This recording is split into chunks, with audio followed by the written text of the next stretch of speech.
It was basically a woman I'd stopped seeing casually. Late one night, got on Instagram and kind of fired off some posts, and it was like, "At my boy Bonesy, I'm about to tear you a new..." Welcome to Manosphere Highlights Daily, where we call out effeminist foolishness, expose women's hypocrisy, dismantle double standards, and stand up for men. When it comes to men opting out, there are logical reasons behind it. And when you hear these reasons, you have to ask yourself the question, where does the misogynist label come from in this dynamic? Today, we're going to listen to a story from Bones that led to him opting out. And we've got a special character unlocked to help us strengthen our point about women being women first. I absolutely love sex. I'm sorry, I just love sex. It's something that's, Yes. My mic was on again, so if you hear laughing in the background, you know where it's coming from. Let's go! Ain't that a man? Bones, you're currently single. Do you feel a sense of anxiety around sex and dating? Probably not so much around serious dating. I'm 37, I've got a child. I'm really happy with my life. I've also got time to go out with my mates still, like when I don't have my child. But I've definitely seen in the last 20 years just the landscape change a lot, and I think there's a lot of more awareness and wariness of the risks, both to physical risks and reputational risks, and yeah. How does that landscape changing affect your interaction with women? For me, I make it more like when I'm going out with my friends, my friends are my focus. It's great to make new connections with people just in a friendly way as well. Definitely be moments. I think like the reputational side is certainly a very new thing with social media.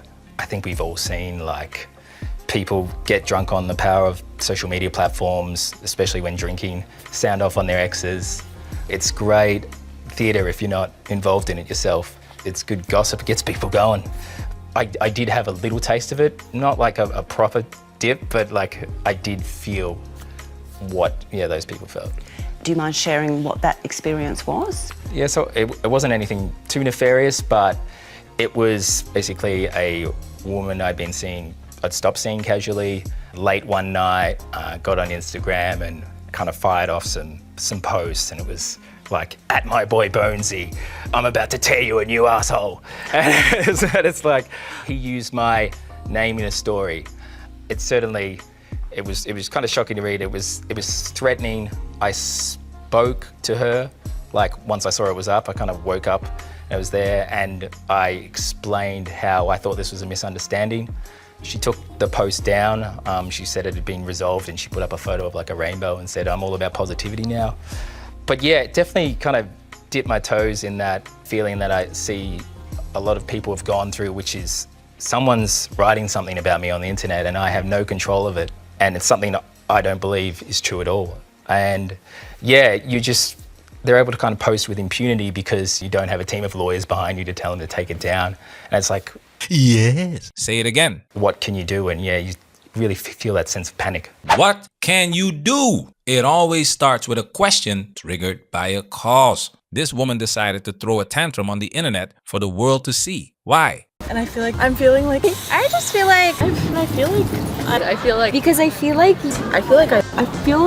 like well, I just feel like, and I feel like I'm feeling like I feel now that's what I just feel right now. Sometimes I feel like 100%, sometimes I feel like 50%. Right now it's 75. She went by feel and felt like destroying this man on the internet in that particular moment. And when she got validation for it, she had no problem taking it down and rejoining the positivity movement without ever reckoning with the damage she'd already done. So what are you gonna do now, Mr. Bones? You're a writer with a profile. Were you worried about your reputation being damaged? It definitely makes me more hesitant and makes me reconsider who I want to hang out with, just based on that. But also, I think a lot of us are thinking about this just generally, like we've all got public profiles now. Yeah, I think we're all reconsidering like safety concerns about who we hang out with, yeah. Would it be fair to say then it's changed the way you approach dating and sex? Yeah, I think definitely. You tell me, Is this man a misogynist now? Is it misogynist for a man choosing to protect himself and his reputation? Does this man look lost or confused for avoiding situations like this? Are we misogynist for sharing his story with the manosphere to spread awareness among men to be cautious of situations like this? Let's be very clear. We do not hate women, but we are critical of behavior we see in men and women both when it damages people who did nothing to deserve it. Daniel, you're a clinical psychologist specialising in sexual well-being. And what about men? I think that for men, in some way they also want to promote the idea of autonomy. They don't want to necessarily be the creep, right? The person who is pressuring, but that then links to feeling maybe more anxious.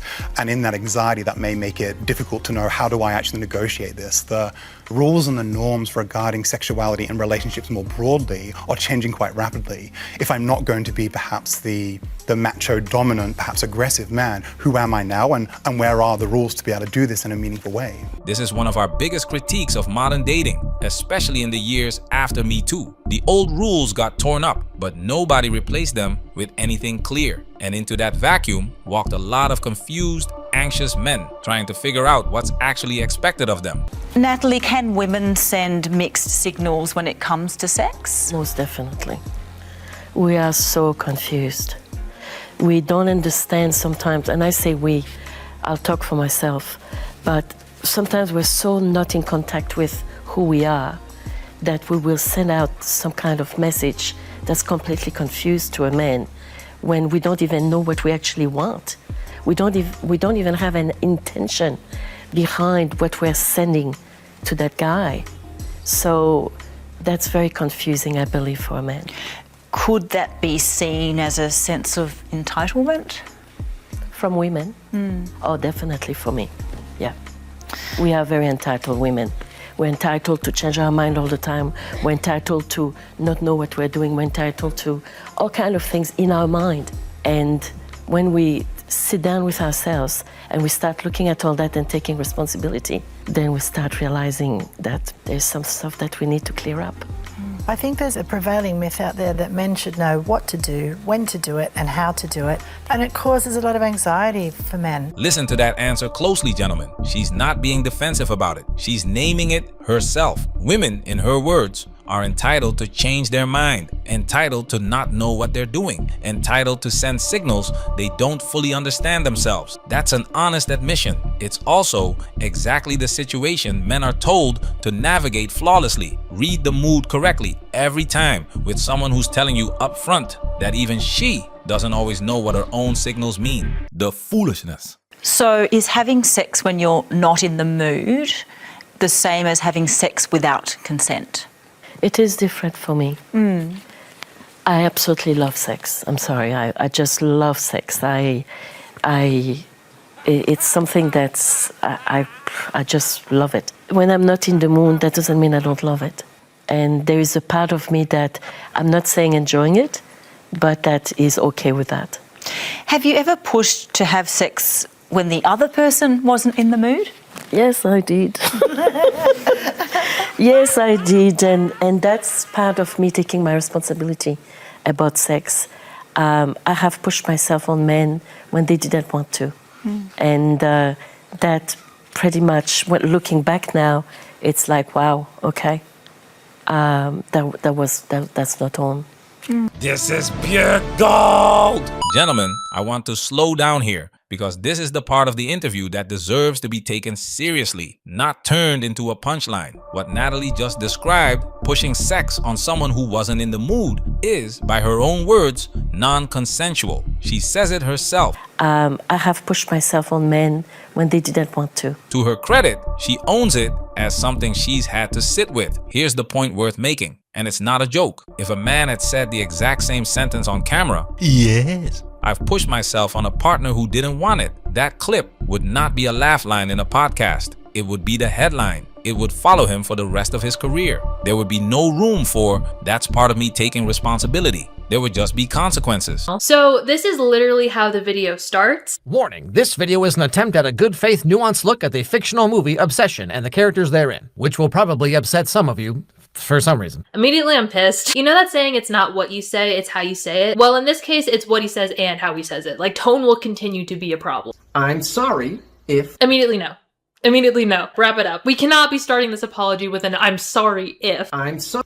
I do respect women. I do not think women deserve to be raped. Apparently I need to say this very clearly. So, that is my thoughts on the topic. You probably should have not looked at the notes app in order to say those things. The foolishness. That's the actual double standard, gentlemen. Not who's allowed to want sex. Who's allowed to admit doing something wrong and still walk away with the room laughing along with her. Yes, I did.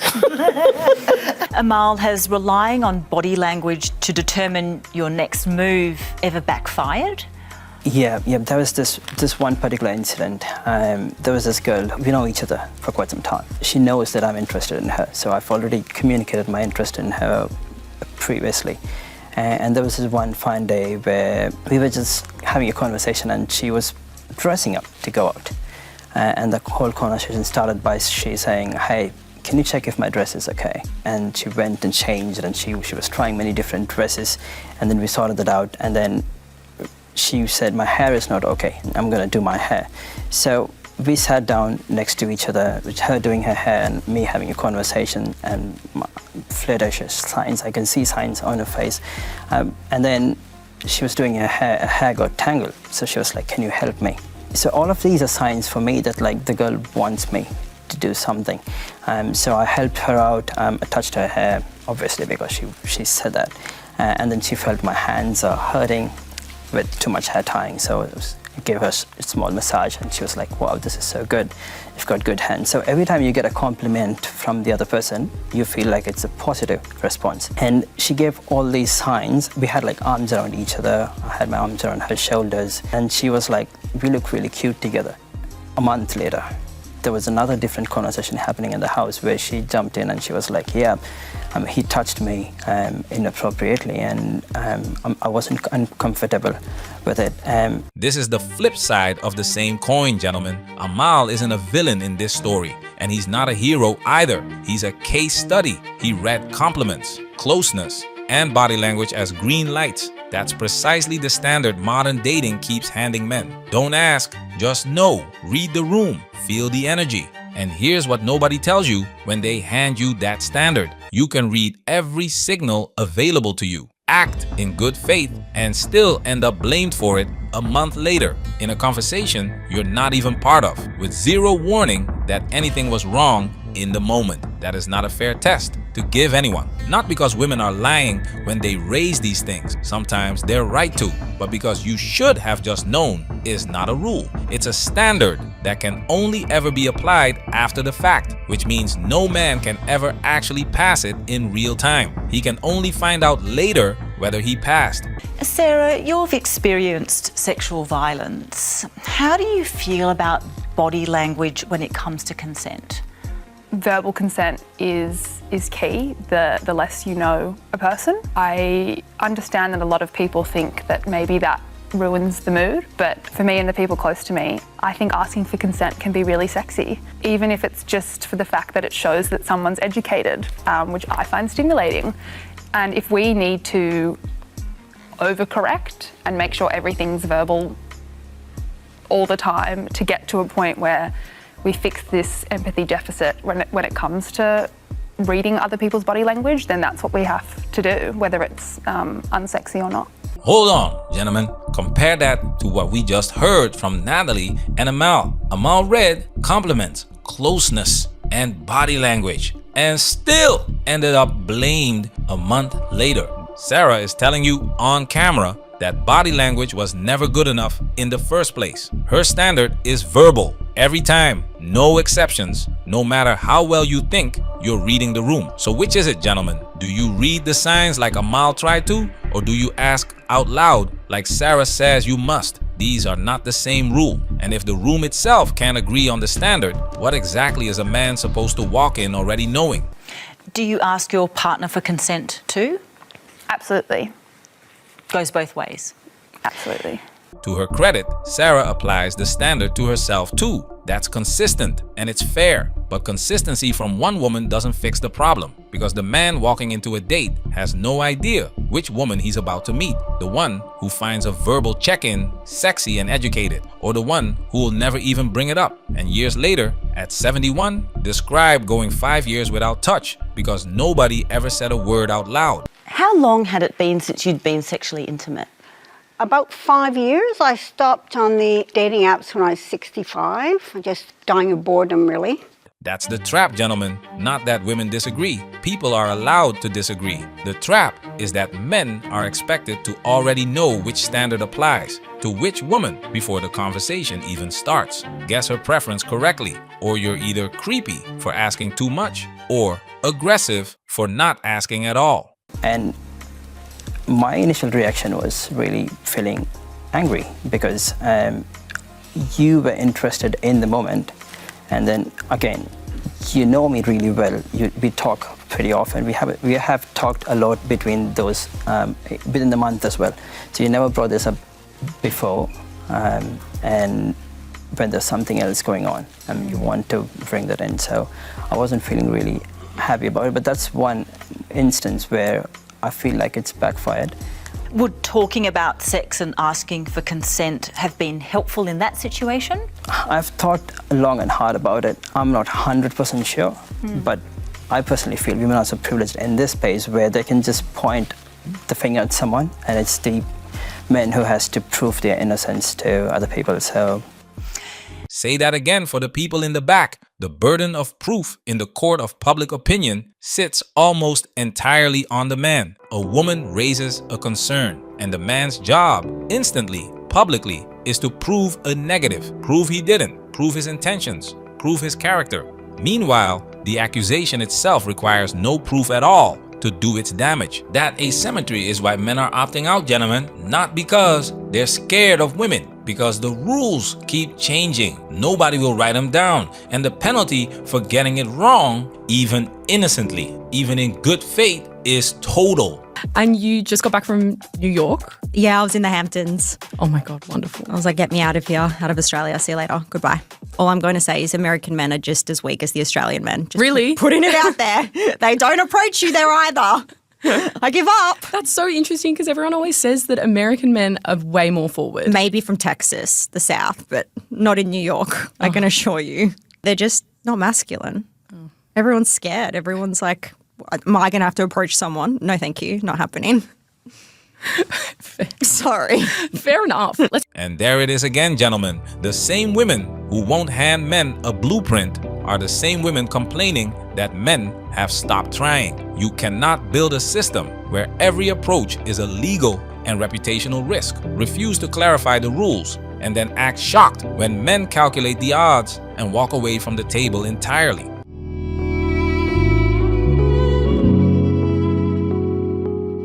Bones didn't opt out because he hates women. He opted out because he did the math. One misread signal, one bad night, one screenshot posted at 2 a.m. and years of reputation gone with no court, no appeal, and no way back. Natalie can tell you on camera, laughing, that she's pushed herself on a man who wasn't in the mood, and the moment passes without consequence. Amal can read every cue in the room correctly by every conventional standard and still end up the villain in someone else's story a month later. That's not equality, gentlemen. That's a system where the standard for men is perfection under ambiguity, and the standard for everyone else is good intentions after the fact. We're not saying don't hold men accountable. We're saying hold everyone to the same rule.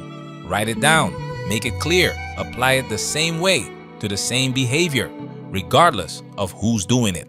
Until that happens, don't be surprised when men keep quietly leaving the table.